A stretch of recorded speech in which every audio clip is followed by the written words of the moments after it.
Cristo Redentor, braços abertos sobre a Guanabara. Do lado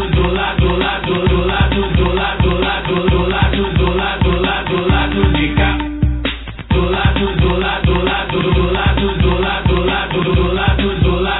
Do lado de cá. Não tem caô. Olá, ouvintes da Central 3. Hoje é quinta-feira, 5 de abril de 2018 e está no ar o Lado B do Rio, o podcast sobre o lado da cidade que resiste com poesia. Aqui quem fala é o Cício Canete. Estou acompanhado aqui no estúdio Major, em Tijuca, pelos panelistas de sempre. Olá, Caio Belandi. Bom momento aos amigos, né? Vamos voltando aí depois de 2 semanas. Muitas reclamações no Twitter, no Instagram. Nós temos Instagram agora também. 2 semaninhas, uma semana, na verdade, de folga que a gente estava precisando. Foi muito pegado aí. Enquanto tem feriado, a gente goza o feriado. O feriado religioso aí, né?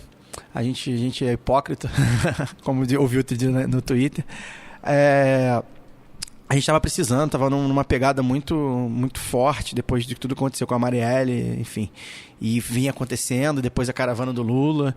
E aí a gente volta num dia histórico, né? Negativamente, obviamente. Lula preso amanhã. A gente está gravando quinta-feira e provavelmente quando os ouvintes estiverem ouvindo aí, já na sexta ele já deve estar preso. A gente vai desengomar esse assunto aí mais pra frente. Olá, Daniel Soares. Boa noite, bom dia, boa tarde. Tem aí o fator que o Caio falou, né? Foi expedida, o STF negou o habeas corpus na quarta-feira, o Moro já expediu a prisão, mas antes de a gente tratar desse assunto diretamente, a gente trouxe uma convidada muito especial aí, vamos estar falando também do... resistência, né? Sempre. De resistência pela poesia. Sempre. Olá, Fagner Torres. Bom momento a todos, bom dia, boa tarde, boa noite. O lado B55, né? Isso.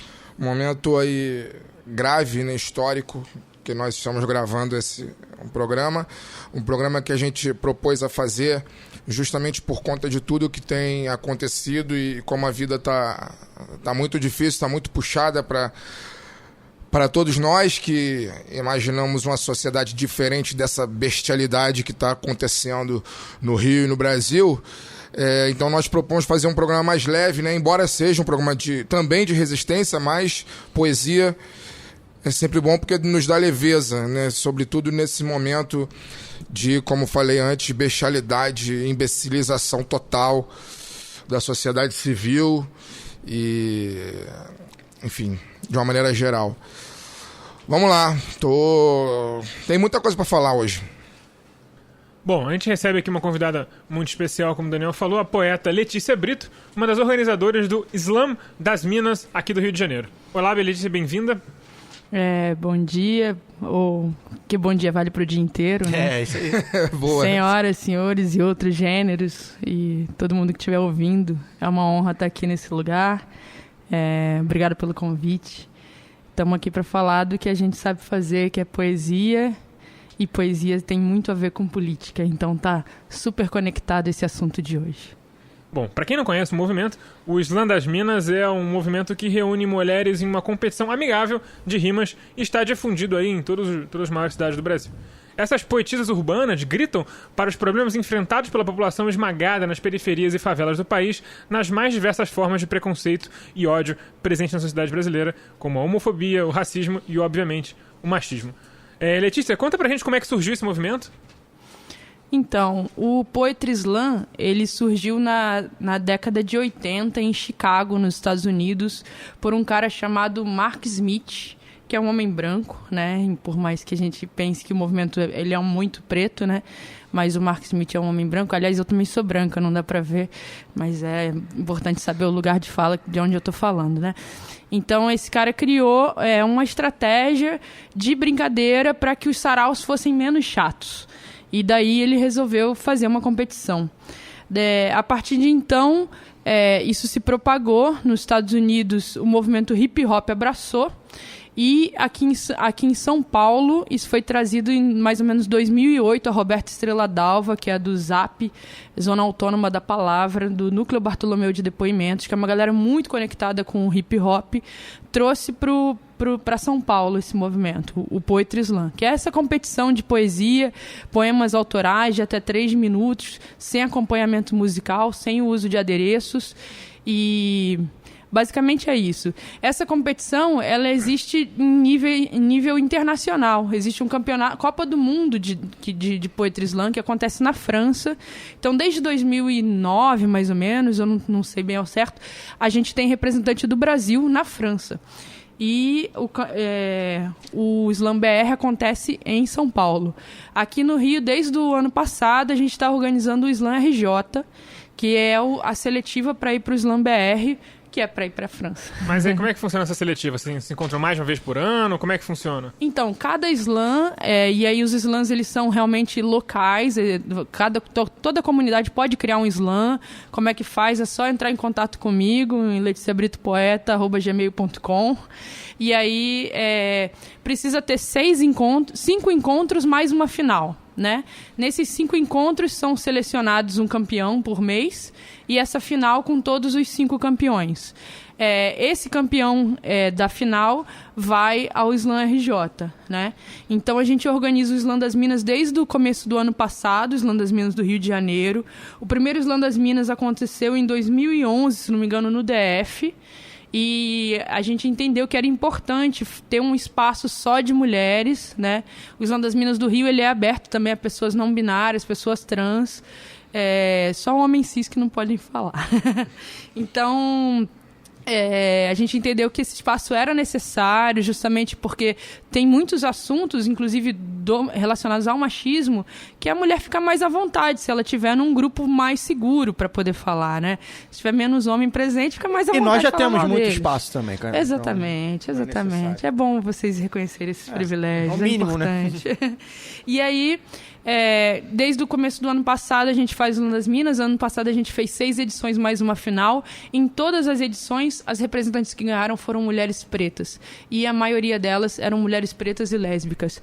Acho isso muito representativo do momento que a gente está vivendo na sociedade, um momento em que uma mulher preta foi silenciada pelo Estado, né? Acabamos de ter o assassinato da Marielle, e ainda quase mais de 15 dias e ainda sem nenhum sinal de quem fez isso. 22 dias nesse momento. Obrigado.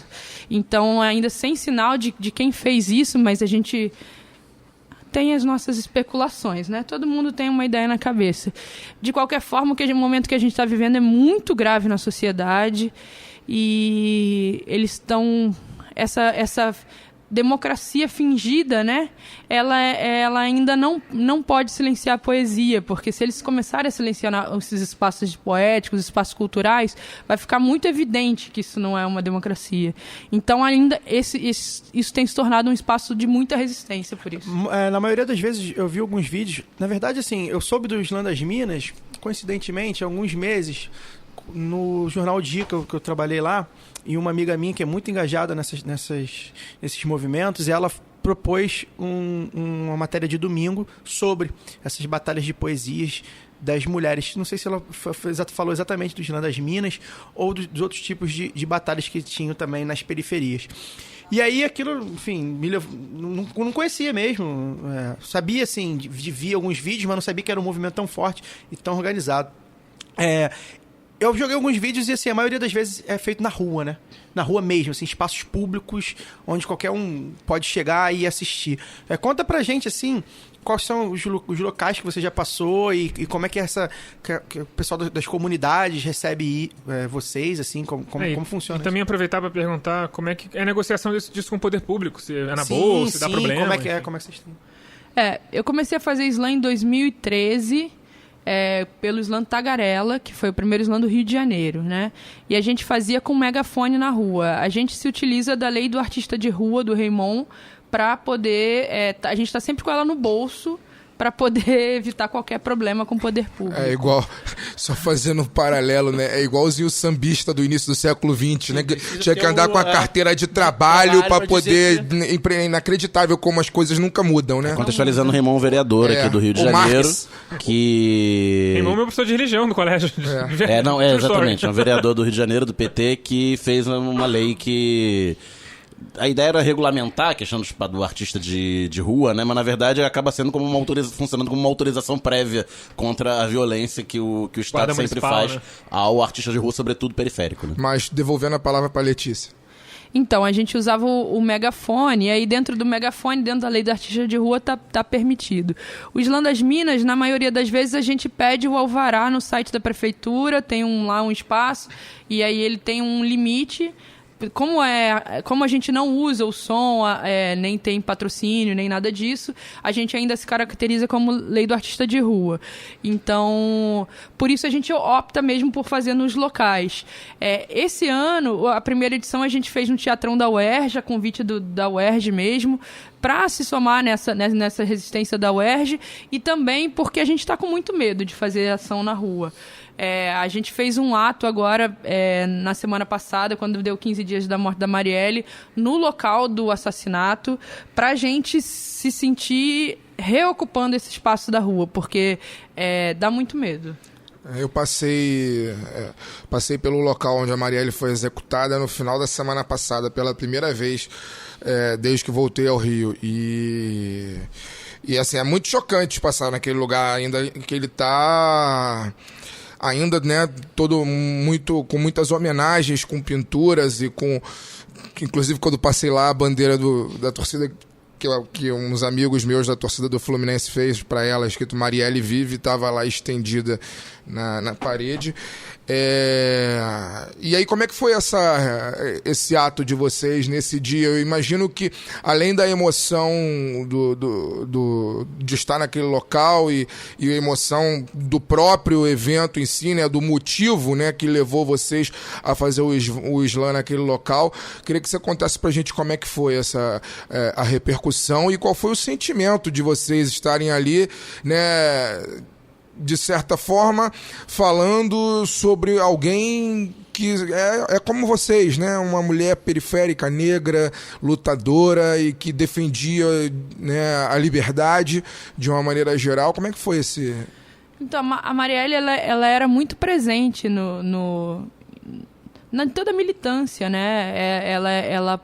Ela apoiou a PL da visibilidade lésbica, né? Então, ela era uma mulher que estava muito presente nas nossas vidas, assim. Ela era muito livre, ela andava no carnaval, encontrei com ela no bloco, assim. A gente não imaginava que ela estava correndo esse risco todo, né? E...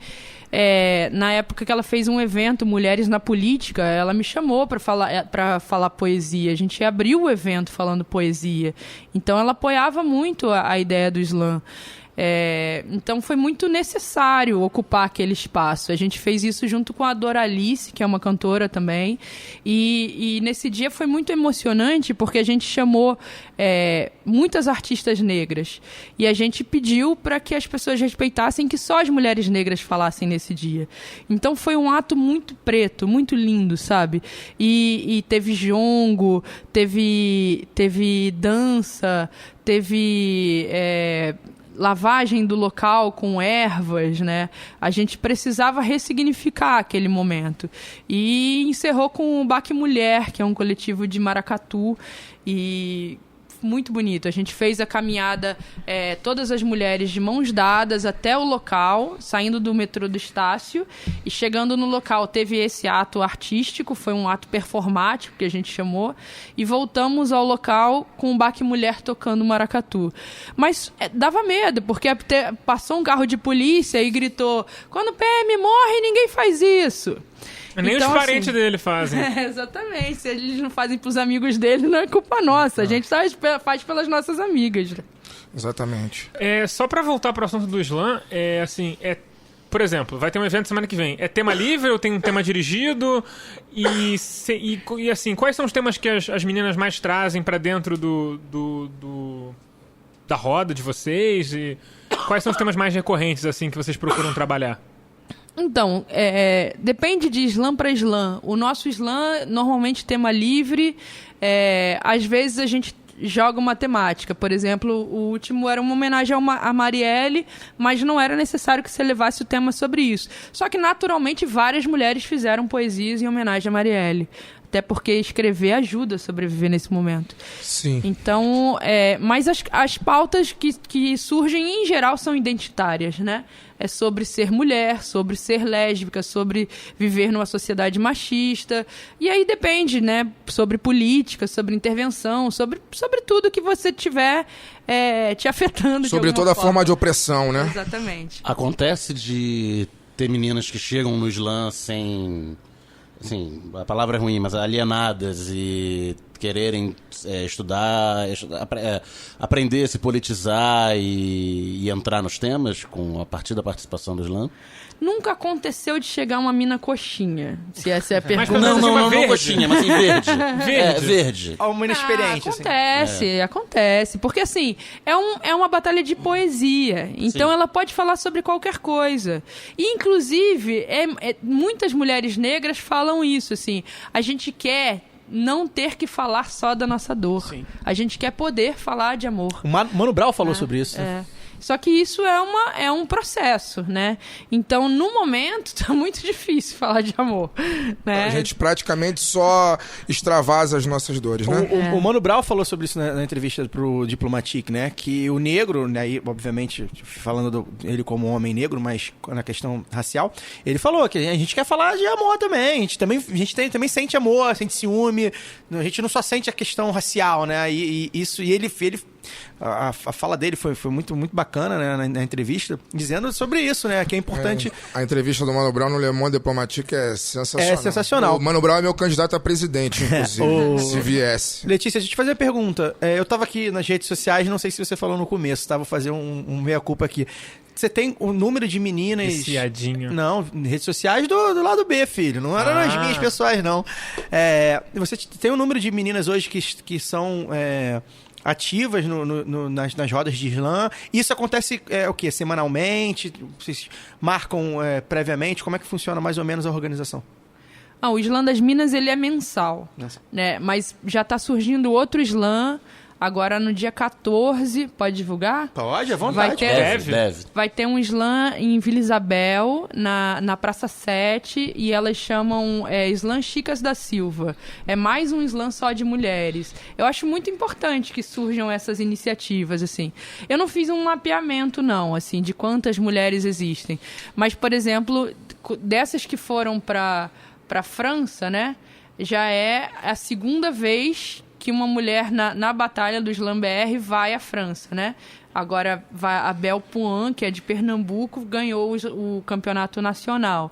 Então, a gente vê que esse ascenso feminista, ele é nacional, né? Isso está acontecendo em todos os lugares. E na poesia também. O slam, ele acaba sendo um espaço um pouco menos machista do que o hip hop. Então, muita mina que acaba não conseguindo espaço nas batalhas de rima, elas vêm pro slam. Já é uma digamos assim, né? Uma subdivisão mesmo mais feminina, né? Acaba... Não, ele é misto. Existem meninos também no slam. Só que a gente cuida só do nosso feminino. Claro. Né? Entendi. Tá certo.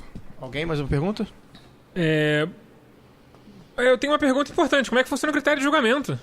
Critério de julgamento. Você não falou sobre porque o bom roteirista, o bom roteirista botou aí que a competição é amigável. Mas é amigável, mas não é amistosa. Pra não parecer, exatamente, pra não parecer que, nossa, competição, porque né? a pessoa pensa em batalha de rap, fica um esculachando o outro, não é essa vibe. É amigável, mas é uma competição que tem um campeonato mundial, né? É competitivo. Conta aí, Letícia, como é. Esqueci de falar disso. Então, são 5 jurados que dão notas no nosso slam de 1 a 10. Então, isso varia de slam para slam, mas no nosso de 1 a 10. Porque a gente eliminou a possibilidade de dar 0, né? Sim. Então, a nossa plaquinha começa no 1 e vai até 10 contando décimos. Então, pode dar 9,7, pode dar décimos. Inclusive, a gente recomenda aos jurados que deem décimos para não empatar, senão a gente não sai do slam. Sim. E aí, 5 jurados, a nota maior e a nota menor São caem. todas juradas?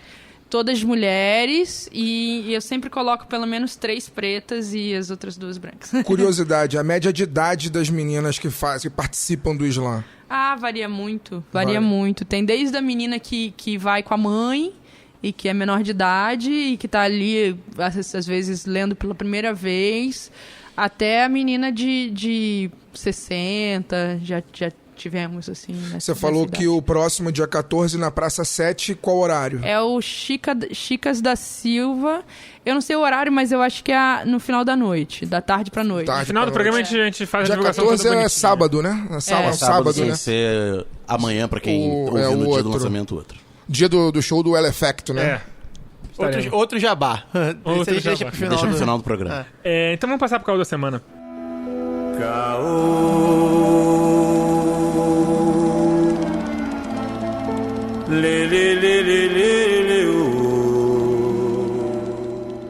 O Brasil assistiu nessa quarta-feira mais um episódio do julgamento do ex-presidente Lula. Por 6 votos a 5, o STF não concedeu habeas corpus ao petista. A pauta caiu, então vou ter que mudar pois que tá escrito o aqui. roteiro tá meio... A prisão de Lula foi decretada hoje à tarde pelo Sérgio Moro, apesar de ainda haver um embargos dos embargos lá no TRF4, ele teoricamente está autorizado a expedir o mandado de prisão. E aí, como tem que sair a capa da Veja bem bonita, Isso. né? Tem que ter um jogo, Fantástico tem que ter um domingo. Globo Repórter, tem que ter um Fantástico. Então prende na sexta, que é um dia bom. Dia ótimo.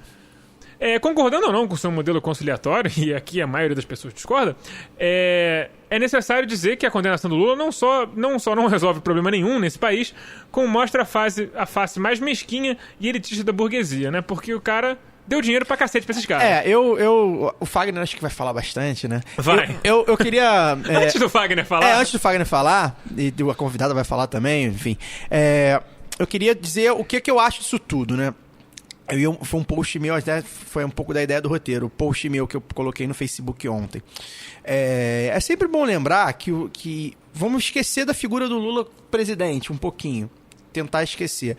E ver o Lula com a história política do Lula, que eu sempre falei aqui, o pessoal me sacaneia até um pouco, que eu sou fã da história política do Lula, e sou mesmo, porque é um cara que passou fome, veio lá do sertão de Pernambuco, foi para São Paulo, foi torneiro mecânico e chegou na presidência.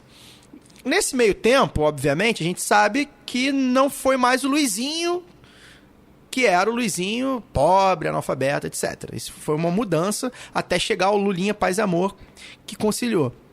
Mas o Lula é um da Silva, né? E isso ninguém tira, ninguém coloca dele, né? Eu lembro de uma história que meu pai contava, se eu não me engano, de um clube Caiçaras ou um Yacht Clube da Vida, que é muito mais importante o sangue azul de alguém do que o dinheiro. E aí ele contava que o Pelé, por exemplo, jamais poderia ser sócio desse clube. Porque ele continuava preto. Porque o Pelé era o filho do Dondinha. Do seu Dondinho e da Dona Celeste. O Edinho, filho do Pelé, poderia, porque o Edinho era filho do Pelé. Mas o Pelé era filho do Dondinho. Tem 2 gerações de... Não, basicamente o Pelé não era filho de ninguém. É a Sociedade de Castas do Brasil. Isso. E eu falei, eu aponto o Lula como esse cara. O Lula não é filho de ninguém. O Lula não ele compôs com a oligarquia, ele sentou na mesa com os empresários burgueses. Só não tava no dia lá do pano na cabeça porque caiu na semana errada. Ele era amigo do rei, mas ele não é o rei. Ele não era da realeza. E ele foi o primeiro a... Na verdade, ele foi o bobo da corte. Se não primeiro, ele foi o símbolo do você não serve mais. Então, assim, e ele foi o primeiro presidente a quebrar essa hegemonia de gente rica, gente fina, elegante, sincera. Como provavelmente o último. E provavelmente o último, né? Então, assim, eu acho que isso conta mais, aí no meu post eu falei isso, no Facebook, acho que isso conta mais sobre a história do Brasil do que sobre a própria história do Lula. Ele sendo corrupto ou não, porque isso agora já não interessa mais, porque a justiça colocou o carimbo, e não adianta dizer que não tem prova, isso era pra ter visto lá a gente trouxe a Gisele aqui, né, pra falar, era pra ter visto isso lá no começo. Agora não tem corte de aia que faça cair. Pra manter o tema jurídico, esse assunto está precluso. Não importa isso, mais. Exatamente, já foi. Você pode achar ou não achar, né? Mas eu acho que isso conta muito, porque, enfim, 37 presidentes com o golpista agora, e só um foi preso por corrupção. E aí a gente fica perguntando, será que só o Lula foi o corrupto, né? Então eu acho que isso conta muito um pouco da história do Brasil, e o Brasil que ainda é assim, e parece que vai ser por um bom tempo. Para sempre. E Só a Revolução Comunista. menos do que o do Lula. Ainda que a gente possa falar aqui do Lula todos esses erros, inclusive ele foi condenado por um desses erros, que foi o de sentar à mesa achando que era um dos reis e não era. Então, assim... e aí, com todo o caráter conciliatório que teve o governo dele e os ganhos que a gente sabe que teve e também outras coisas que não foram mexidas que poderiam ter sido, não vai resolver. Eu acho que fala muito mais sobre o Brasil do que sobre o próprio Lula. Só você ver o Collor, por exemplo, que foi impeachmentado por um caso de corrupção. Ele foi absolvido tempos depois. Botou a família inteira dele no governo, que foi um negócio escandaloso. Foi absolvido tempos depois, e porque o Collor era um Collor de Mello, né? A gente já contou a história do pai dele aqui. Filho de senador. Filho de senador, de ministro. Neto de ministro. Neto de ministro, dono de empresas de comunicação. Sócio de Roberto Marinho. E será o Collor... Deve ter muita terra em E Alagoas aí também. você fica com a dúvida, Lula e Collor, os dois são corruptos? Talvez os dois fossem corruptos, mas quem que foi o preso, né? Então acho que isso diz muito sobre o Brasil. Só ver que o antecessor do Lula comprou a reeleição dele, tem a capa no jornal. Mas era as pessoas falando por A, mas B que não recebi $200 mil, ou sei lá, pra votar, e ficou por isso mesmo. E politicamente, só pra encerrar aqui minha fala, politicamente, eu acho que chegou na hora, demorou. É muito complicado a gente fazer isso, porque a política brasileira é muito personalista, desde, sei lá, Getúlio, pelo menos, mas provavelmente antes. Pedro II. Desde Pedro talvez II. Pedro, vai ver desde Cabral, Pedro né? I, Talvez o primeiro. Cabral o primeiro, talvez, né?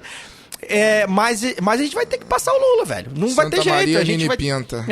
a gente vai ter que falar agora opções além do Lula. E a gente vai ter que continuar, e vai ter que seguir. E o Lula não adianta, ele vai virar Marte pra muita gente, mas não adianta forçar essa barra. A gente vai ter que seguir sem ele, porque as ideias não morrem. E matam nossa vereadora... prendem um presidente que era um presidente que a gente poderia considerar melhorzinho. Do povo, né? Um pouco, simbólico, pelo menos. Simbólico. E a gente continua. As ideias continuam, não morrem. E é isso. Acho que a minha fala é essa. Sou eu agora? Se não acabar o programa... Dá uns 15 minutos para começar, assim, para começar a minha fala, em primeiro lugar, a gente está gravando, deixar mais claro, né, para o nosso ouvinte, está gravando o programa na quinta-feira à noite, né, pouco depois de sair a notícia que o filho, né, da CIA, do Sérgio Moro, filho da CIA, emitiu o mandado de prisão. E aí, quando o programa ia ao ar, na sexta-feira à tarde, eu particularmente espero que o país inteiro esteja pegando fogo, assim, explodido. Mas não vai estar. Particularmente espero que isso esteja acontecendo, que os prédios tenham sido invadidos, que tenha muita coisa pegando fogo, que tenha muito... Que isso não aconteceu. Que tenha muito... Eu tô falando o que eu espero. Que tenha muito quebra-quebra. Quem me ouve aqui, quem ouve o programa... as últimas 54 edições, sabe que eu não sou petista, sabe que eu não sou lulista, mas eu não sou idiota, né? O que estão fazendo com o Lula estão fazendo por uma questão de classe. Marx, mais uma vez, gritando no ouvido de quem quer ouvir. Lula é perseguido por uma questão de classe, embora ele não seja o cara hoje que pega o trem, ou que fuma o pior cigarro, ou que bebe a pior cachaça, ele veio do sertão de Garanhuns no pau de arara. E aquele que negociou com ele os lucros bilionários que tiveram nos seus anos de governo, na verdade, não queriam estar ali negociando com ele, queriam que ele tivesse morrido no pau de arara que ele veio de Garanhuns. Então eu espero de verdade que o país esteja pegando fogo no momento que esse áudio for ao ar. Que tenha muito quebra-quebra. Particularmente estarei na marcha em defesa dele amanhã, que está sendo convocada aqui no Rio. Deve estar sendo convocado em vários lugares. A marcha que vai ter aqui no Rio para a Cinelândia, né? Particularmente estarei lá. Espero que assim que esse momento seja a hora da cobra beber água, porque vale lembrar que quando Getúlio foi assassinado ou se suicidou, de acordo com a história original, carros da Globo foram depredados, foram virados. Isso é o mínimo que eu espero que esteja acontecendo no momento que a minha fala tiver ido ao ar. E aí do Padilha ou a história verdade. Na história do Padilha, o Charles da Globo foram exaltados. Yes! Globo! E aí, dito isso, para encerrar a minha fala sobre esse assunto, provavelmente, eu gostaria aqui de ler uma coisa que eu escrevi, que na verdade é o meu sentimento desde ontem, e não foi nem um pouco alterado. Eu não acompanhei o julgamento, né? Desde quarta-feira. Ninguém não acompanhei. Você acompanhou? Nem o Gilmar acompanhou. Eu não tenho estômago. O Gilmar foi embora. O Gilmar chegou em Portugal antes de acabar. O Barroso também foi embora. Eu não tenho estômago pra isso, mas assim, óbvio, por saber o resultado, na quarta-feira dormi mal pra cacete né, atônito e tal, e aí hoje no caso quinta-feira escrevi, é o sentimento que eu venho carregando desde ontem e continuo enquanto tô falando aqui. Né? Então, acho que vale a leitura porque é um sentimento genuíno que acontece nesse momento e que diz muito o que é o Brasil. Né? Estou aqui atônito enquanto penso no que sempre fizeram com todos aqueles que ousaram alterar a ordem das coisas estabelecidas neste país. O destino sempre foi esse, a masmorra, o exílio ou a morte. Minha geração só não estava acostumada. Os livros, por mais devorados que tenham sido, não me deram a dimensão exata. Estou aqui lembrando de Josué de Castro, coitado, que morreu deprimido porque foi enxotado do país. Lá fora o colocaram como diretor-geral da ONU, enquanto eles queriam estar em Capibaribe, criando política pública para os famélicos. Celso Furtado é outro inglório militante do desenvolvimento à brasileira que viveu no expurgo. Darcy Ribeiro tentou colocar os indígenas na pauta, foi expulso do país. Tentou educar as crianças, morreu fugindo do hospital para se tratar, como diz a música. O Brasil é o Brizola sendo ridicularizado como defensor de bandido. O Brasil é o quarto de despejo da Carolina Maria de Jesus. O Brasil é o Frei Tito enforcado numa árvore. O Brasil são os tiros que mataram Chico Mendes. O Brasil são as 4 balas na cabeça da Marielle. É isso, elitismo miserável, fome e assassínio. O Brasil é a acumulação por expoliação. O Brasil não é o capital produtivo. Esse nós nem fazemos a menor ideia do que é. A riqueza do Brasil existe pela miséria generalizada, inclusive a intelectual, e dela é eterna dependente. Aqui só mesmo capital destrutivo, mesquinho, parasitário, genocida e escravocrata. Isso é o Brasil. Um país que sobrevive transformando corpos em estatísticas. É isso aí. Dava pra terminar o bloco até, mas o Daniel quer falar, então... Não, tem coisa ainda. Tem coisa pra falar. Não, e a convidada tem que falar também. Não, lógico. Não ia terminar o bloco. Não, você terminou o programa passado, inclusive não ia dar boa noite pra ninguém, né? Você tá apressado. Sobre o Lula, né, uma questão, a gente falou que tá superado, né, a questão das provas, etc.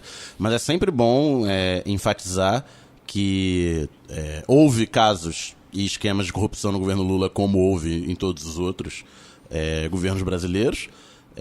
O PT, a certo momento, resolveu jogar o jogo, né?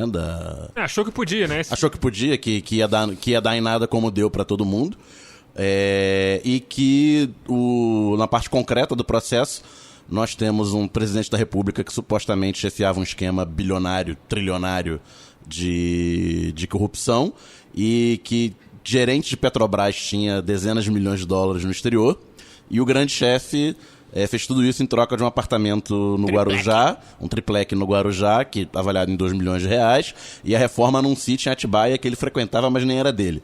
Então, o cara é foda de ter montado o maior esquema de corrupção do nada, né? Que não existia antes. Maior esquema de corrupção da história do mundo. Da história do mundo. Eu li isso. Eu li isso na sua timeline. A sua timeline é lamentável, né, cara? E o cara, em troca, ele foi muito esperto pra montar isso, em troca ele recebeu 2 milhões e meio de reais. Pô, tá de parabéns.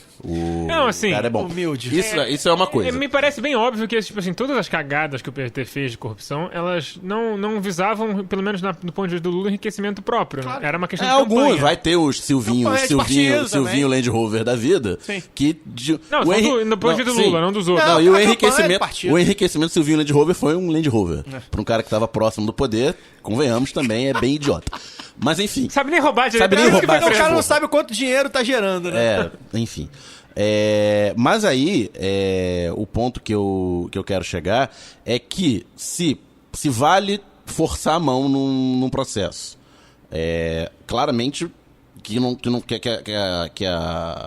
que as coisas não fazem sentido, né? Pela grandeza dos valores envolvidos.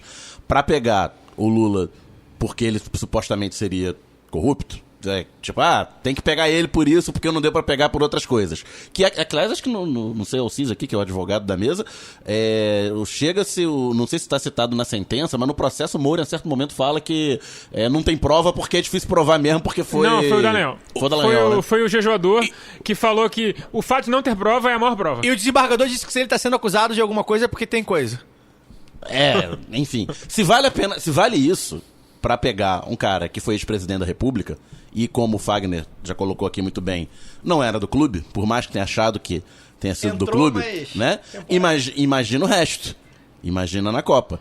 E a sede de sangue que foi criada no Brasil, tem aí não vai acabar com as o Lula. hienas que estão se regozijando com a cabeça do Lula na bandeja. Só olhar a timeline de Facebook mais próxima de você, o grupo de família de WhatsApp mais próximo, colega de colégio, essas coisas. Condomínio. Não vai parar por aí. Vai ter que vir mais pra frente. Então, até onde isso pode chegar? Né? Sobretudo com quem tem histórico de militância de esquerda, né? Como já brincou um colega meu de trabalho, que vai viajar pro exterior nos próximos meses, a viagem de lazer e tal, falou que vai pedir asilo político. Aí falou, mas com que justificativa? Eu vou chegar pro cara e vou falar, meu amigo, olha a timeline no Facebook. Não, inclusive já me falaram, Caio, a gente vai falar da ameaça de golpe aí no próximo bloco, mas me falaram, Caio, você se tiver o golpe mesmo, você eu daqui vi a isso também. Você daqui a pouco vai ser cruel. Eu falei, realmente. Então, até onde isso pode chegar e, prioritariamente, naqueles que já sofrem hoje em dia nas mãos do judiciário, os pretos pobres e os que não são necessariamente pretos e pobres, mas que representa, que luta por eles, sim, que tem um determinado discurso, o que vão fazer para pegar as pessoas. E aí, para encerrar a fala, eu já esqueci o que eu ia falar. Eu só queria falar só um pouquinho sobre a farsa da questão toda de hoje, porque assim, quem acompanhou o de ontem, eu não acompanhei, eu tava acompanhando o Twitter do Jota, que é o que acompanha, porque eu não tenho a menor paciência de ficar vendo aquilo, porque é insuportável. Eu como jurista, acho que é um desserviço pra sociedade os caras darem voz de 3 horas e meia, porque ninguém vai entender, ninguém vai acompanhar, é pra ninguém entender, é pra ninguém acompanhar. É um show, é um circo. É um circo e não devia ser um circo, devia ser uma coisa, pelo menos pra própria imagem deles, eles deviam, sei lá, uma coisa mais respeitosa. Mas enfim, só pra ter uma ideia, a Rosa Weber, que era o voto que ia fazer o pra lá ou pra cá, porque os outros já tinham tudo anunciado na mídia, no Twitter, no sinal de fumaça. Que por acaso é prima da mulher do Aécio Neves, né? Isso não vem ao caso. Não, nunca vem. Não vem. Quem colocou ela foi quem? Quem colocou ela? Enfim, nunca vem. Quem colocou ela lá? Foi o PT que foi colocado? Mas ela tá lá, inclusive, por conta do sobrenome dela. Foi o PT. Mas foi o PT porque que ela colocou, tem a origem que ela tem. Sim, mas aí é uma outra questão. O que eu tô querendo dizer é que ela só é magistrada. Poderia ter colocado essa pessoa. Enfim, poderia, foi um erro do PT. Então pronto. Ela tem o mesmo sobrenome, mas eu não sei se ela é prima. Ela é prima da Letícia Weber. Assim como o Celso de Mello é parente do Collor de Mello. Não, Marco Aurélio. Primo. Se você não fechar o grampo em cima, não vai parar de cair. Continue. Isso tem que... Isso. Continua, vai. Aí ela falou assim, olha, hoje eu vou seguir a jurisprudência antiga. Mas, quando for votar pra mudar a jurisprudência, eu vou mudar. Ou seja, o que eles querem é deixar o Lula de fora da campanha. Porque eles vão rever isso quando mudar a presidência na semana seguinte. Já tá marcado. Ou seja, em 2 segundas semanas de novembro, vão votar isso, o Lula vai sair da cadeia. Quando já tiver o quê? Um presidente eleito. E não tiver influenciado na eleição. Preferencialmente tenha dado tudo certo, né? Que tenha eleito, sei lá, o Alckmin. Que deve ser o sonho dessa galera toda. Só lembrei o que eu ia falar no final da minha fala. É que há muitos colegas de esquerda que acham que talvez o Lula tem que ser preso mesmo, e é isso, blá blá blá blá. Prestem atenção em quem está comemorando. É isso aí. Né? Quem está comemorando são os nossos inimigos de sempre. Isso. E é bom pegar a timeline de quem está comemorando e retrocede 3 semanas pra ver como essa pessoa repercutiu a morte da Marielle. Exato. Isso aí. E façam uma correlação. Vocês que são de esquerda, extrema esquerda, tudo bem, respeito. Mas que criticam tanto a conciliação de classe do Lula, vocês estão conciliando exatamente com a direita. Letícia, por favor. O pessoal é tão extrema esquerda que tá quase encostando na direita. Eu tava há 2 dias no ato no circo, né? Sobre um ato contra o fascismo, pela democracia, onde teve presente o Lula e a Manu, que é do do PCdoB, candidato do PCdoB à presidência, e também o Freixo, do PSOL. Então foi um ato suprapartidário, com presença do PT, PCdoB, PSOL, e um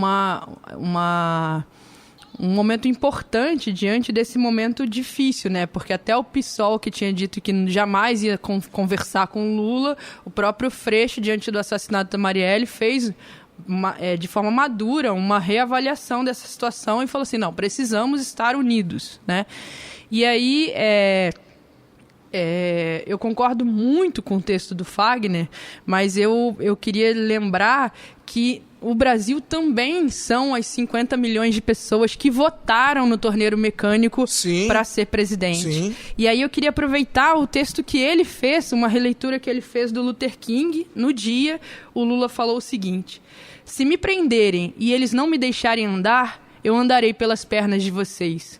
Se eles não me deixarem falar, eu falarei pela boca de vocês. Se meu coração parar de bater, baterá pelo coração de vocês. Não é de mim que eles têm que ter medo. Eles têm que ter medo de vocês. Fala do Lula no Circo Voador. E aí eu quero lembrar a essa população que votou no Lula e que está aqui ainda inconformada com essa situação, que esse país é capaz de criar esse tipo de situação, de criar mártires para nós, mas a gente usar isso como potência. E aí eu concordo muito com você, que eu acho que amanhã a gente tem que botar fogo nesse país. E é só isso que eu tinha para dizer. Eu tenho uma pergunta pra você, Letícia. Só pra, já que a gente, todos os ouvintes já conhecem, qual é a sua opinião sobre a questão da conciliação de classes? Você acha que deu errado? Você acha que poderia ter sido menos, poderia ter sido mais?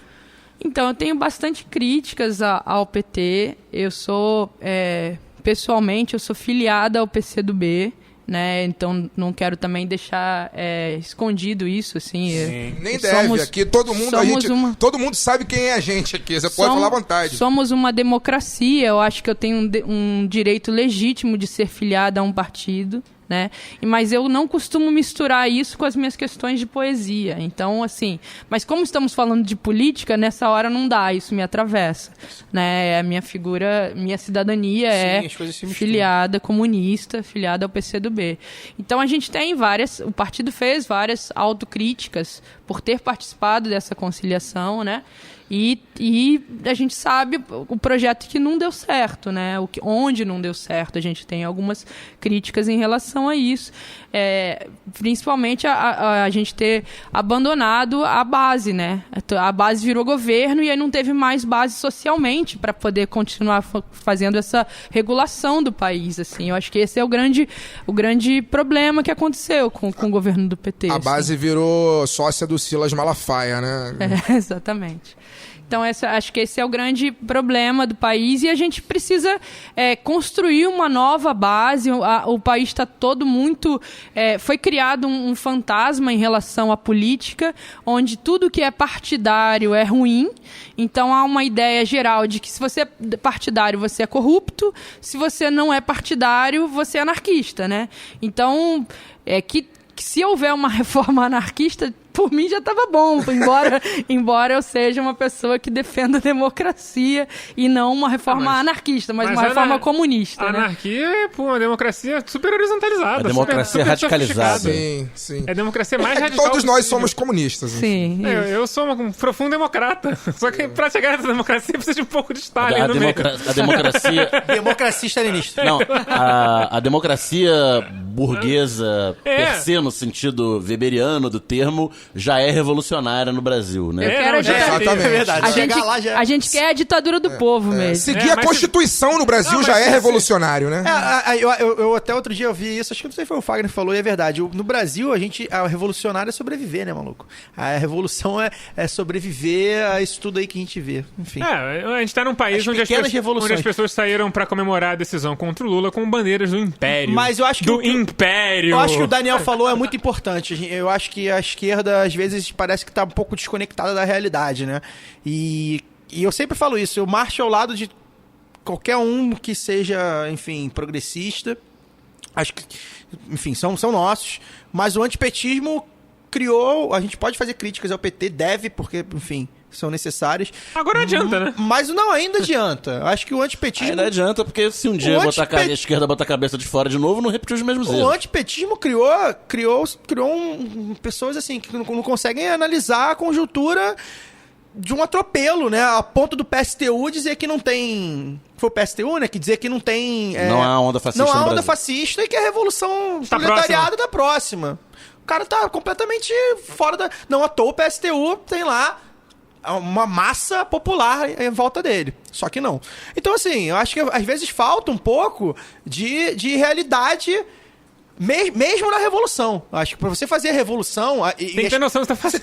Você tem que ter noção do que as pessoas querem. Eu acho que... E tudo que a gente já falou aqui, só pra finalizar mesmo, eu acho que eles estão pegando o Lula pelo que o Lula representa, pelo que eles acham que o Lula representa. E dentro daqui, do nosso caldinho aqui de esquerda, a gente pode debater se o Lula representa ou não. Mas eles podem ter certeza que acham isso. Vamos passar pro terror do baile. O terror do baile. Eles estão aí há 30 anos, como já apontava Brizola. Mas os filhotes da ditadura, que vestem fardas e aproveitaram a corda no pescoço de Lula para colocarem suas asinhas de fora e ameaçarem o STF, estão com tudo. Não precisaram intervir, por enquanto, já que os ministros fizeram o papel combinado. Mas a sanha golpista permanece na nossa sociedade. O terror do baile, então, vai pro comandante do exército, o general Vilas Boas e seus amigos, todos. Sim, virou... Fizeram uma tuitada coletiva. Falou que a farda, meu coturno está limpo para o senhor. O cavalo está selado. Meu cavalo está a espada está... As pessoas não têm noção do nível de homoerotismo que elas colocam nessas coisas. Cara, eu acho que assim, A espada está ao lado. Eu acho que a gente precisa Estou com a minha espada em riste. Primeiro a gente precisa colocar certos pontos, né? É o primeiro... Super fálico, né? O nível de... Vamos subir no canhão, vamos ficar todos Aquelas figuras héteras e Gente, olha um evento do Bolsonaro pra você ver o nível de homoerotismo do negócio. Total. Abraços hétero pra você, amigo. Abraços... Essa necessidade. Não, enfim, Bolsonaro não, pelo amor de Deus. Enfim, eu acho que o bom roteirista, novamente, eu acho que ele acertou ali no ponto, que eu acho que é a questão dos filhotes da ditadura, né? Eles estão aí, cara, há muito tempo, inclusive no Congresso, gente. A gente teve presidente filhote da ditadura. A gente teve senadores e ministros da ditadura vinculados. A gente nunca deixamos de ter. Sim, inclusive nos governos de Lula e Dilma. Exatamente. Delfim Neto manda abraços. Exatamente. Ele foi assessor, mas, tipo, e aí foi influente até na área econômica a certo ponto. Mas teve muito ministro que era oriundo da Arena. Sim. Então eles estavam aí o tempo inteiro. Estão aí na figura de jornalistas, comentaristas políticos da Rede Globo, apresentadores de Bom Dia Brasil, apresentadores de, enfim, exatamente, que é o comentarista. Não, a gente pode falar, não é fato secreto pra ninguém, né, que o Alexandre Garcia foi assessor, o Alexandre Garcia assessor da foi imprensa porta-voz do Figueiredo, o último general ditador da... Então, esse é o lambe-botas da ditadura até hoje. Então assim. eles sempre tiveram aí, né? Só que o que a gente desconfiava é que o exército, os da ativa, né, os generais e coronéis, etc., estivessem um pouco mais, digamos assim, pacificados. Quem né? desconfiava disso? Não, acho que muita gente desconfiava. Acho que muita gente desconfiava, porque... porque isso sempre vinha da reserva. Exatamente. Nunca vinha no último lado B que a gente tratou... Os da ativa tinham um medinho de se posicionar e perderam esse medinho. Isso aí. Na última lado B que a gente tratou sobre os militares, a gente falou isso, que vinha muito da reserva dos de pijama. E aí, quando você vê, não é um general... É o comandante do exército, amigo. Não, mas assim, deixa eu fazer um parênteses aqui. É bom lembrar que ele se encontrou 3 dias antes com o Temer. Numa visita fora da agenda. Isso. Ou seja, por mais que pareça insubordinação, pode ser exatamente o contrário. Exatamente. Óbvio que inclusive, o Ministério da Defesa é hoje um objeto de barganha política, inclusive entre os militares. Esses que não são políticos. Tá rolando treta esses lá. Esses que são apolíticos, né? Como as entre pessoas o acham. e o Vilas Boas. Tá rolando então, treta. assim... E esse caldo todo, a gente precisa deixar claro que os caras, obviamente, os caras talvez não tenham o aparato hoje de que tinha em 64, até porque o mundo também não está dividido, pelo menos não expressamente, entre comunismo e capitalismo. Mas assim, para eles, esses caras falarem assim, vamos dar o golpe, E pra ter uma adesão popular forte, igual teve em 64, igual teve a adesão popular... Não teve 64 como eles dizem que teve. Não, como eles dizem que Não, em teve, 64 é bem possível que se o Jango batesse uma guerra civil, ele ganharia a guerra. Sim, É bom lembrar sempre disso. Sim, mas o que eu tô dizendo assim, a Boa boa papel parte... picado em Copacabana, nossa classe média nunca decepciona. Boa parte Marcha da família com Deus Sim, pela sim. liberdade, Boa Mas e isso, marcha não é da a vitória depois. mas isso não é a maioria da população. Boa parte da sociedade civil apoiou, como boa parte Claro que da sociedade apoiou. civil apoiaria novamente, Claro que apoiaria. como boa parte da população apoiou a intervenção. Teria papel picado em Copacabana de novo. E a intervenção militar aqui no Rio. Muita Sim. gente lá... Muita gente que achou que não ia dar em nada, mas apoia mesmo assim. Então, pra esses caras botarem as asinhas de fora, não custaria. Só que eu acho que, assim, isso pra mim foi muito claro. Eles não estavam assim, vai ter ditadura, vai ter golpe.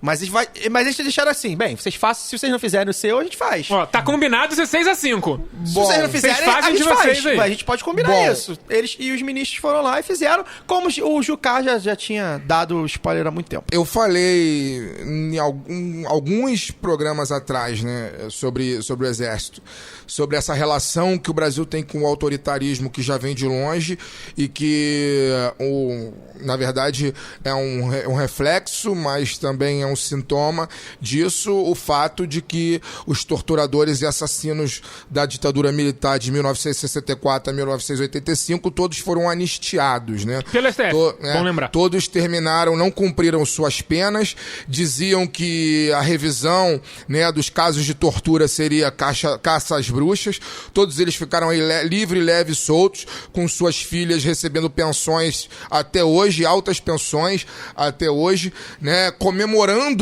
todo dia 31 de março para 1º de abril, comemorando o golpe militar de 1964 no Clube Militar, né, sempre questionaram a Comissão Nacional da Verdade. Então, na verdade, quando a gente está vendo o que está acontecendo, diferente de outros países da América Latina que prenderam os ditadores, que prenderam os torturadores, os estupradores, todos esses assassinos, o Brasil não fez isso. E aí, hoje, eles estão aí novamente mostrando as asinhas de fora, né, querendo comandar, determinar os rumos do país. Agora, eu tenho algumas perguntas ao general Vilas Boas, é óbvio que ele não vai me responder, eu também nem quero que me responda, porque eu não faço a menor questão de ter contato com esse tipo de gente. Militar é o quê? Militar e milico e merda pra mim é a mesma coisa, como diria lá o Dorival encarou a guarda. Mas eu tenho algumas perguntas, assim, o tweet dele fala sobre democracia, respeito à democracia, sobre impunidade, e eu gostaria de saber o que ele pensa sobre o assassinato de Vladimir Herzog, por exemplo, nos porões do Doicode, que até hoje ninguém foi punido. De Manuel Fiel Filho, nos mesmos porões. Que ninguém foi punido e ele ainda morreu como se tivesse se suicidado. Com as pernas arrastando no chão, os dedos dobrados. Eu gostaria de saber, já que ele fala em respeito à democracia, gostaria de saber onde ele estava quando Dilma foi impeachmentada sem crime, por exemplo, porque querendo ou não, aquilo ali foi o começo do fim da nossa pouquíssima democracia que existia, né? Onde estava o general Vilas Boas, né? Então agora falar em impunidade e democracia para poder, né, garantir os interesses do grande capital, mancomunado certamente com a Globo, que aquele tweet narrado no final do Jornal Nacional não foi à toa, né? É muito fácil. Agora eu gostaria que ele respondesse isso, né? Com relação à impunidade, né? Alguém foi punido pelo assassinato do Edson Luiz, cujo assassinato completou 50 anos agora no dia 14, se eu não estou enganado. Tweet dele sobre o caso da Marielle, tem? Né? Tem tweet a respeito do caso da Marielle. O que o Exército falou a respeito disso? O Estado sob intervenção militar. Federal comandada por um subordinado dele. Exatamente. Considerando também que ele, na época da intervenção, o próprio general Vilas Boas, né? Vilas Boas. Falou que esperava que não tivesse uma outra comissão da verdade. Olha como ele não gosta de impunidade, né? Exatamente. Não ia precisar porque ele cumpria a lei, rapaz. Estou perguntando Ele onde estava o odeia general impunidade. Vilas Boas aqui, só vou passar uns dados de data aqui que eu pesquisei agora. Aos 15 anos, no dia 1º de março de 1967, 14 dias antes do Castelo Branco trocar de turno com Costa e Silva, o então Eduardo Vilas Boas ingressou na Escola Preparatória de Cadetes do Exército, a SPSEX, que é a escola de nível médio do Ou Exército. seja, Em 1970, começou na pior hora possível. Em e terminou como 1970, terminou. aos 18 anos, entrou na Academia Militar da Agulhas Negras. Ou seja, quando o Médici batia coturnos no Palácio do Planalto. formou-se aspirante oficial em 1973, ainda sob o governo Médici. Então, da ditadura. Durante esses 7 anos da sua educação, na mais tenra idade, entre os 15 e os 22 anos, o que vocês acham que foi a formação intelectual do jovem Vilas Boas? Nenhuma, mas, enfim. Tenho saudade... Teve doutrinação capitalista. Tenho saudade de quando... Eu queria dizer que há salvação para essa classe média. Eu sou uma menina gaúcha, neta de generais e filha de parentes do... Um lado da minha família diz que é parente do Getúlio. O meu outro lado da família diz que é... Tem o lado Chimanga e o lado Maragata. Eu sou neta do Flores da Cunha, que é um general do Rio Grande do Sul. Então, assim, reconhecer privilégio é uma coisa que é um exercício. E é um exercício que pode ser aprendido e deve ser aprendido pela classe média branca. E é importante que essa classe média faça essa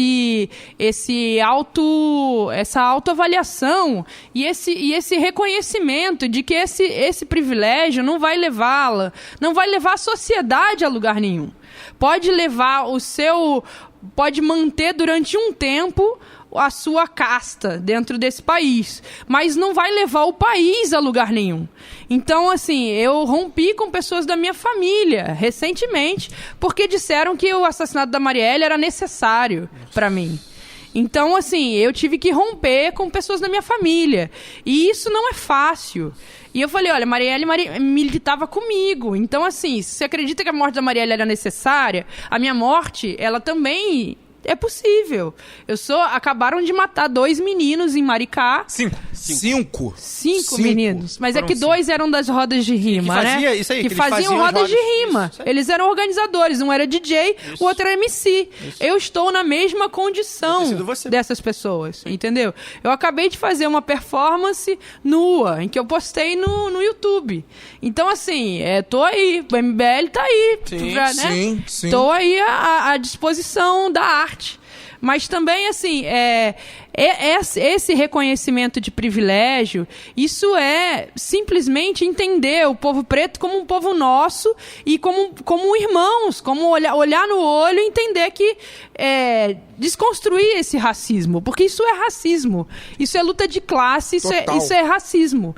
Então, o que é necessário, o que eu tô querendo dizer é que há esperança, é que, assim, se eu conseguir me desconstruir dos meus racismos, do meu lugar de burguesia e tal, que classe média não é burguês, né? Vamos combinar. Não, classe óbvio que média não. só vende melhor a sua força de trabalho. A classe média é a dona Florinda, né? Ela É a dona repete Florinda. o discurso burguês. A classe média é a dona Florinda. Mora no cortiço e acha que é rica. Ela tá 2 mil... 2 mil não, mas ela tá 5 mil reais de quem ela odeia e 5 milhões de quem ela ama. Exatamente. Então, assim, eu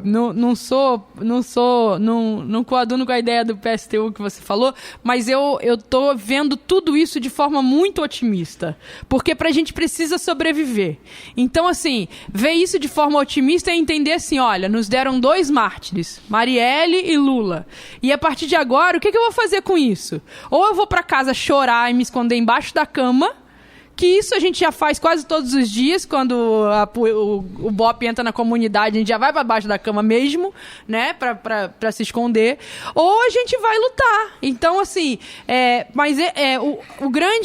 o grande necessário é fazer a comunidade da favela entender que ela é classe trabalhadora. Sim. Esse que a gente ainda... Esse pulo do gato a gente ainda não deu. Não. É esse pulo do gato que o Lula quase deu.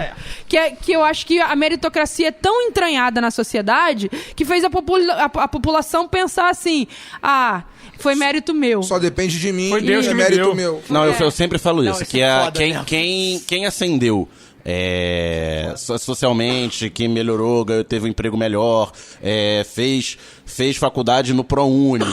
Não tô entrando no mérito da coisa, né? Porque você tem muita discussão de investir no setor privado ao invés de melhorar público. Mas enfim, entrou numa faculdade pública que não existia, que foi criada durante o governo Lula. Fez a faculdade no ProUni, fez concurso público em vagas que foram abertas, né? Passou num concurso e tal, mérito meu. Eu estudei, É o seu caso, inclusive, né? Eu fiz... Não, mas eu não tenho esse discurso. Sim, claro. estudei, tivesse, eu estaria aqui também, né? tive meu mérito pra passar num concurso público, venci na vida, etc, né? Comprou o livro lá do pastor Rubens Teixeira. Do William Douglas. Do William Douglas e conseguiu seu bom emprego público. E lá comprou seu carrinho e financiou seu apartamento.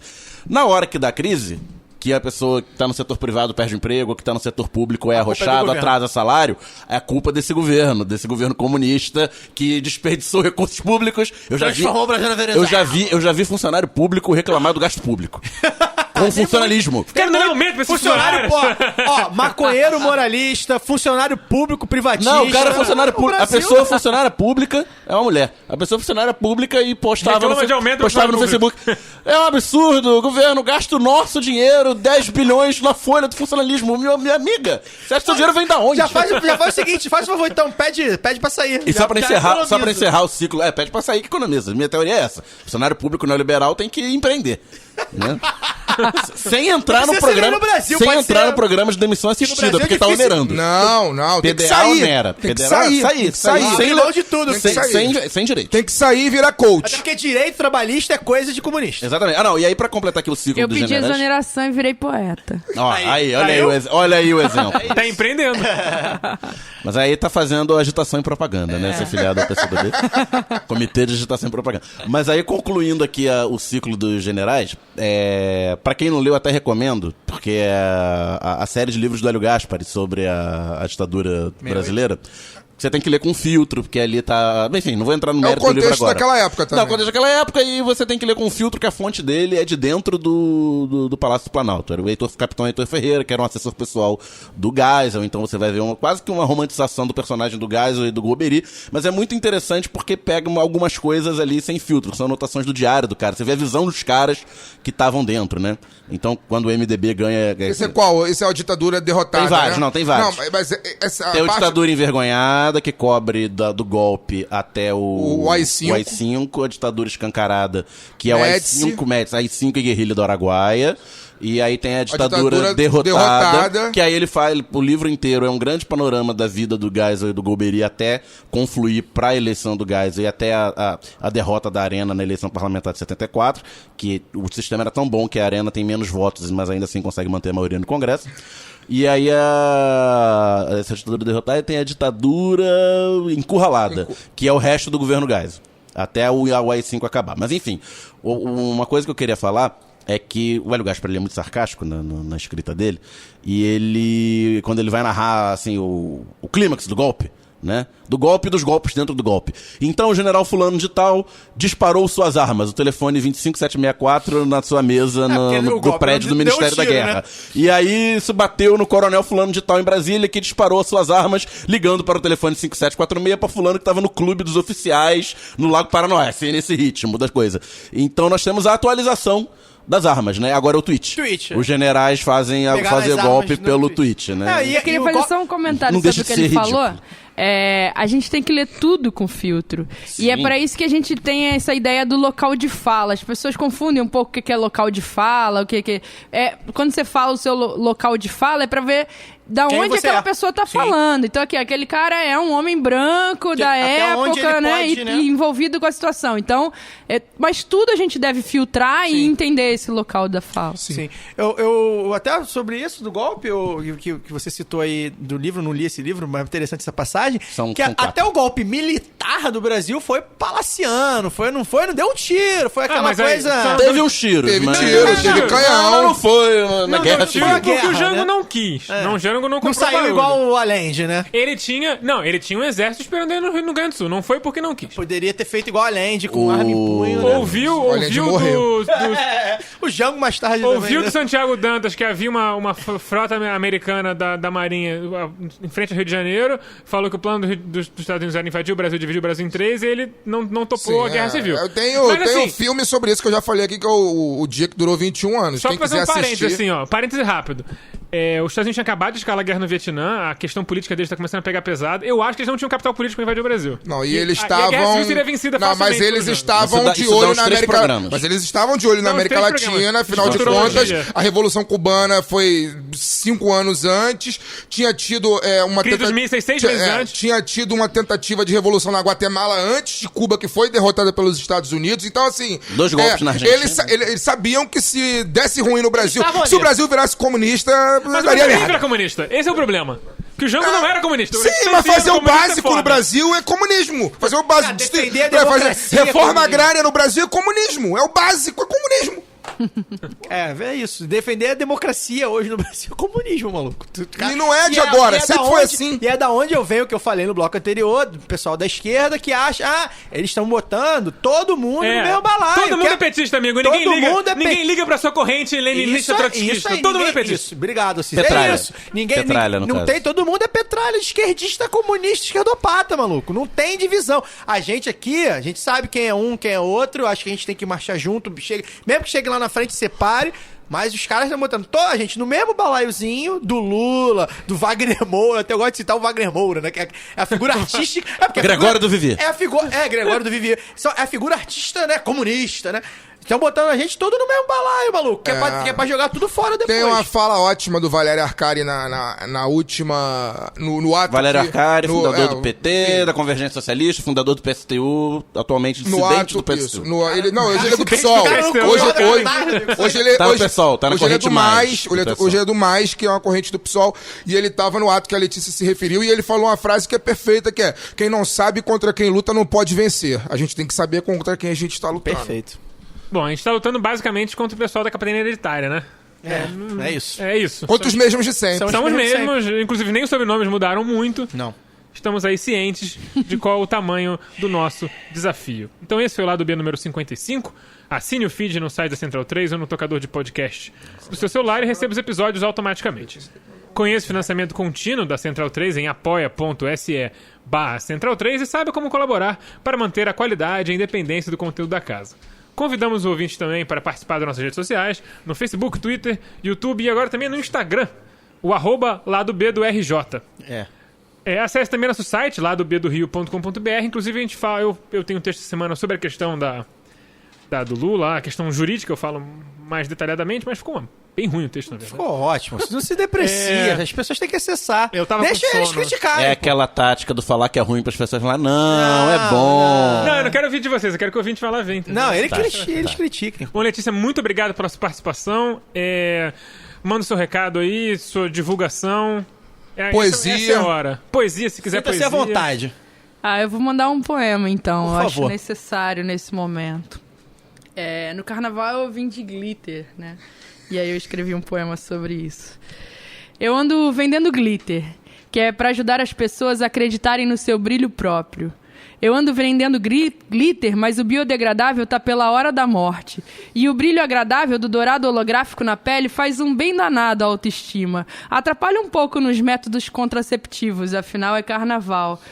E o seu copo plástico também mata tartarugas marinhas. Aliás, você vestido de tartaruga ninja com um copo plástico na mão recriminando o meu glitter mata menos tartarugas marinhas que a polícia mata pretos. E ainda assim, você não pode ocupar o seu lugar de fala, nem dos pretos, nem das tartarugas, nem dos ninjas. Eu ando vendendo cachaça, que é pra poder brilhar. A cada vez que provo a dosagem no liquidificador e penso que uma lasca de gengibre a mais equivale a uma vírgula bem colocada num poema, pense. Eu ando vendendo cachaça porque glitter dá uma trabalheira pra tirar, com hidratante, óleo de coco e condicionador. E o povo já voltou a trabalhar, e um brilhinho na sobrancelha já justifica o olhar recriminatório do patrão, que é um mala e estava em Teresópolis pra fugir do carnaval. Eu ando bebendo cachaça, porque eu vendo muito mal. Afinal, quem mandou inventar de vender coisas? Logo eu que sou contra o capital e sou contra intervenções, sejam elas militares ou federais, civis ou estaduais, do Estado ou ao meu corpo. Eu ando bebendo cachaça demais, porque o Estado está intervindo demais. E só a cachaça liberta os Exus Laroyê das esquinas da cidade de São Sebastião, que laica, mas não morde, e assopra vela para todos os santos, sejam eles vocês, milicianos ou flamenguistas, afinal, ainda tem um final de semana pra fingir que é carnaval. Eu ando vendendo coisas, que é pra conseguir pagar boletos e ter um nome limpo de poeta na praça. Seja esse nome ou o social, que nunca escolho, porque na verdade eu queria mesmo era não ter que vender, mas distribuir poemas escritos. Mas infelizmente o pessoal ainda não aprendeu a ler. Então, só nos resta pedir um abraço. Eu ando aceitando abraços. Letícia Brito. Muito bom. Letícia, se a gente quiser... redes sociais. Exatamente, os próprios slams, redes sociais. Quando é que você vai... Quem quiser acompanhar seu trabalho, Isso. se tem algum livro divulgado, qualquer coisa. Eu tenho uma página que é leticiabritopoeta.com. Lá encontra todas as minhas redes. E eu tenho canal no YouTube, tenho página no Facebook, mas é tudo leticiabritopoeta.com. E eu organizo também o Slam RJ, que é o campeonato estadual. Então a gente tem Instagram e página no Facebook do Slam RJ. E lá você tem informações de todos os slams do Rio. Além disso, o Slam das Minas RJ também. Página, Instagram e tudo mais. Legal, muito obrigado. Tá certo, muito obrigado. Belande, boa noite. Bem, boa noite. Pô, agradecer a presença da Letícia, bem legal mesmo. A gente tá aí na briga, na batalha sempre, mas o mais importante são as formas de batalha, né? E ver uma poesia urbana, assim, essa coisa... E crítica ao mesmo tempo, é bem legal, bem humorada. Acho que o nosso programa é um pouco assim, né? A gente tem um pouco essa pegada, os ouvintes gostam muito da gente conseguir falar de coisas pesadas, mas ao mesmo tempo rir um pouco, descontrair um pouco, viver um pouco, né? E beber, principalmente. Queria mandar... Embora nunca tenhamos bebido no programa. No programa, nem ainda. antes. Nem Eu antes. tô com Nem muita antes. vontade de beber agora. Eu vou beber agora, né? Tá, daqui a pouco a gente bebe. Eu queria mandar um abraço para alguns ouvintes que falaram, mas a gente novamente tem recebido um carinho muito grande, cara. Para mim é espetacular isso. O Igor Shevchenko, que ele sempre fala com a gente, mandou um alô lá no site da Central 3. Ele disse, como diz a música, nossa vitória não será por acidente. Se eu não me engano, essa música é do Planet Hemp, de um CD que eu gosto muito. Se eu não me engano. Usuário...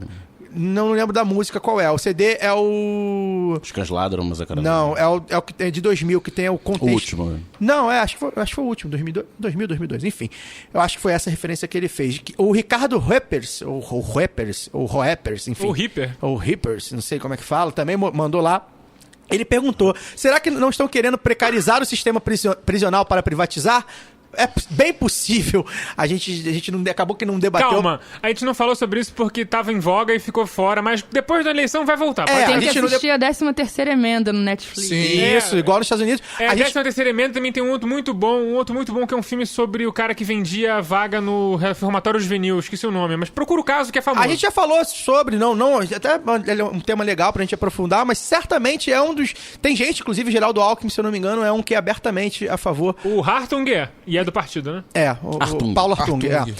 E mandar um abraço pro ouvinte da Paraíba, né? A gente sempre pega uns ouvintes de estados diferentes e tal. 2 ouvintes se manifestaram no meu Twitter pessoal na Paraíba. Achei bem legal, enfim, um lugar que eu nem conheço. Não conheço João Pessoa, não conheço cidades Eles são de João litorâneas. Pessoa ou do... Não sei, não conheço as cidades da Lugar Paraíba. onde primeiro nasce o sol. Onde nasce só o primeiro.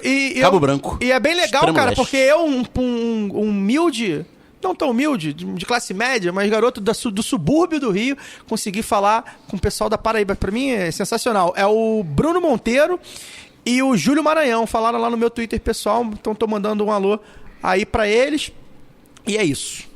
Só pra antes de passar a bola, o nome do documentário sobre o cara que vendia vaga no reformatório juvenil é Kids for Cash, é feito pelo Netflix e tá lá disponível na biblioteca. Daniel, boa noite. Boa noite. Queria mandar um abraço aqui para Mariellen Romero, que foi mãe e colega na creche que a minha filha frequentou, Crechinho que deu a comunista. dica do Slam das Minas, que ela viu no ato da UERJ, falou, nossa, ela é ouvinte, falou, nossa, vocês têm que levar no programa, muito legal. Mandar um beijo e tal. pra Luana Benedito também. Manda um beijo pra ela. O Leonardo Rocha, que é funcionário da UERJ e da parte técnica lá do teatro, e passou o contato da Letícia. deixar esse agradecimento, que também é ouvinte, e pro Marcos Vinícius, ouvinte que entrou em contato com a gente no Facebook, dizendo que que ele não entendia muita coisa do que acontecia, ele tinha uma visão das coisas que aconteciam no país, e que ouviu o lado B, abriu os olhos dele para ver de uma forma diferente, para ver de uma forma crítica, e é por isso que a gente tá aqui, e isso dá força pra gente continuar. É importante que a gente não tá falando só pra convertido, né? Exatamente. A gente tá falando pra pessoas que ainda estão ali sim, abertas a ouvir. Que é o nosso objetivo. Que é o nosso objetivo. Então um abraço pro Marcos, pra esposa dele e pra pequena Isabela. Fagner, boa noite.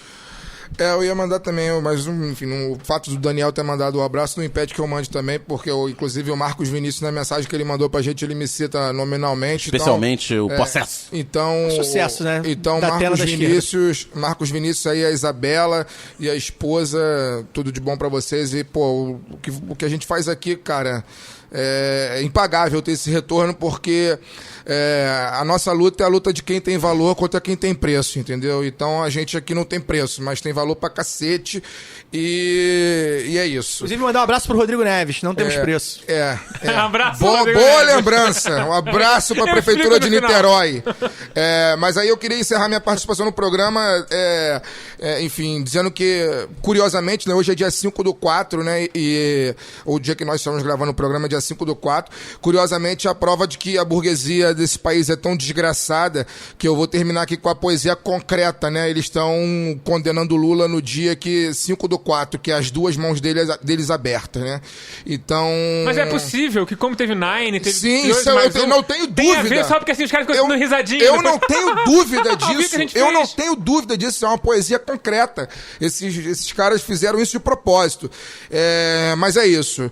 Vocês não vão passar a morte ao fascismo.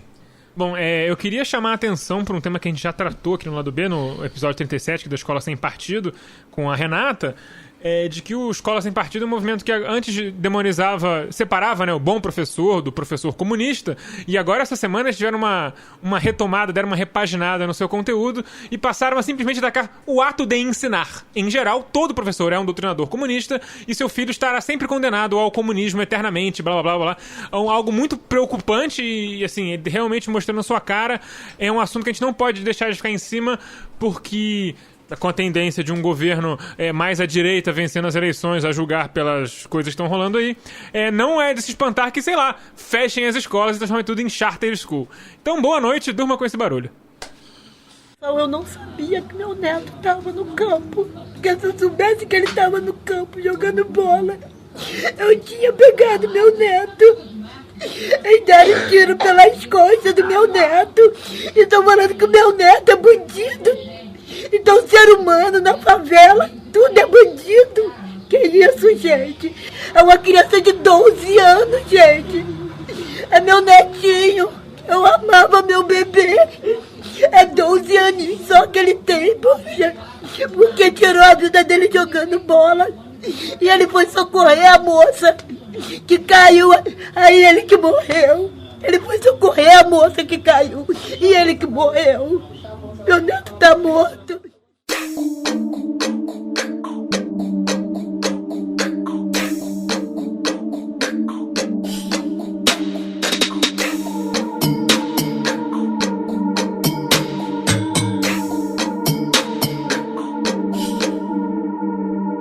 Vocês querem nos matar, nos controlar. Vocês não vão nos calar. Mesmo sangrando a gente vai tá lá pra marchar e gritar. Eu sou Marielle Cláudia, eu sou Marisa. Eu sou a preta que podia ser sua filha. Solidariedade, mais empatia. O povo preto tá sangrando todo dia. Eu não aguento mais viver oprimida nesse país sem democracia. Tô me sentindo acorrentada, desmotivada. Eu também naquele carro fui executada. Eu tenho ódio, pavor, eu sinto medo. A escravidão não acabou, estou matando negro. Estou cansado de ser esculachado, roubado, oprimido, preso, forjado. Preto aqui não tem direitos. Não tem direitos. Mulheres pretas aqui não tem direitos. Não tem direitos. Temos que aguentar a dor. Sou obrigada a parir o filho do meu estrupador. O poder é opressor, manipulador. Eles batem até em professor. Nem sempre eu sou tão forte, mas vou tá lá, gritando contra a morte, gritando contra o poder machista branco. Presente hoje sempre Marielle Franco. Marielle Franco, Marielle Franco, Marielle Franco, Marielle Franco.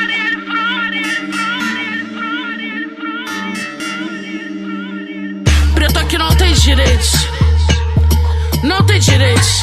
Mulheres pretas aqui não tem direitos. Não tem direitos. Preto aqui não tem direitos. Não tem direitos. Mulheres pretas aqui não tem direitos. Não tem direitos. As imagens feitas por um cinegrafista amador são fortes. Uma mulher está pendurada pela roupa no porta-malas do camburão da Polícia Militar. O corpo é arrastado pelo chão por cerca de 250 metros. A mulher que estava teoricamente sendo socorrida por policiais é Cláudia Silva Ferreira, de 38 anos. Ela chegou morta.